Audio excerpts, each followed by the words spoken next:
Hey, welcome back to Carl's Off the Grid. I'm your host, Carl, and I'd like to thank you for joining us on this week's video. I'd like to welcome the new subscribers and thank the continued subscribers for their continued support.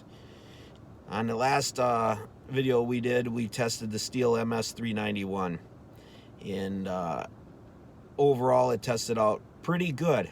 But there were a couple things I was unsure of, and so I figured I'm going to continue on this test and give this thing a workout. The purpose of my channel is this spring I'm going to be building an off-the-grid cabin, and I'm going to kind of document with this channel how to build that cabin and how to do it on a budget and how to make it affordable.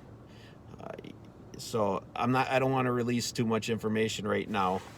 But the part of having that cabin, obviously, one of the first tools that I'm going to need is a chainsaw. So this testing is pretty important to me. So what I did today is I picked a really miserable day. It's been hovering right around 30 to 32 degrees Fahrenheit. And it's been a wet, cold, kind of rainy sleet. And as of about 5 minutes ago, the temperature started to plummet, and we're expected to get anywhere from a foot to 18 inches of snow. So with that in mind, the crappy weather that we have and conditions not being the best, I thought, well, what better of a day can I use to take this power saw out in the field? So I've got it. You'll probably recognize where I'm using this. I'm on a woods right off of a bean field that I hunt. And we've got a lot of trees that have blown over into the field, over the years. And whenever it comes to planting, it's always a hassle to get this field planted around this deadfall. So I'm going to do a little bit of cleanup today. And yeah, let's quit farting around and let's get at her. And we'll see how she operates.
I gotta tell you, overall, I'm freaking thrilled with this saw.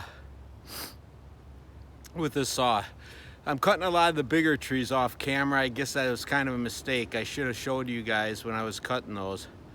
But a lot of these bigger hardwoods that are falling around here, there's a lot of oak that's in here, and maple. They're not the easiest trees to go through, and this saw is chewing right through them. And I think as far as the starting issue, I believe that was operator error. On film here, I'm going to show you me starting this thing several times, and it freaking works great. I couldn't recommend this saw enough. It's a great saw, and I'm glad that I ended up purchasing this thing. I did purchase the saw, and it's working great. I'd recommend it to anybody. It's easy for little farm jobs. It chews through these trees like crazy. And then when I got on the bigger trees, I can't wait to get up in the big timber where I have my off-the-grid cabin building site.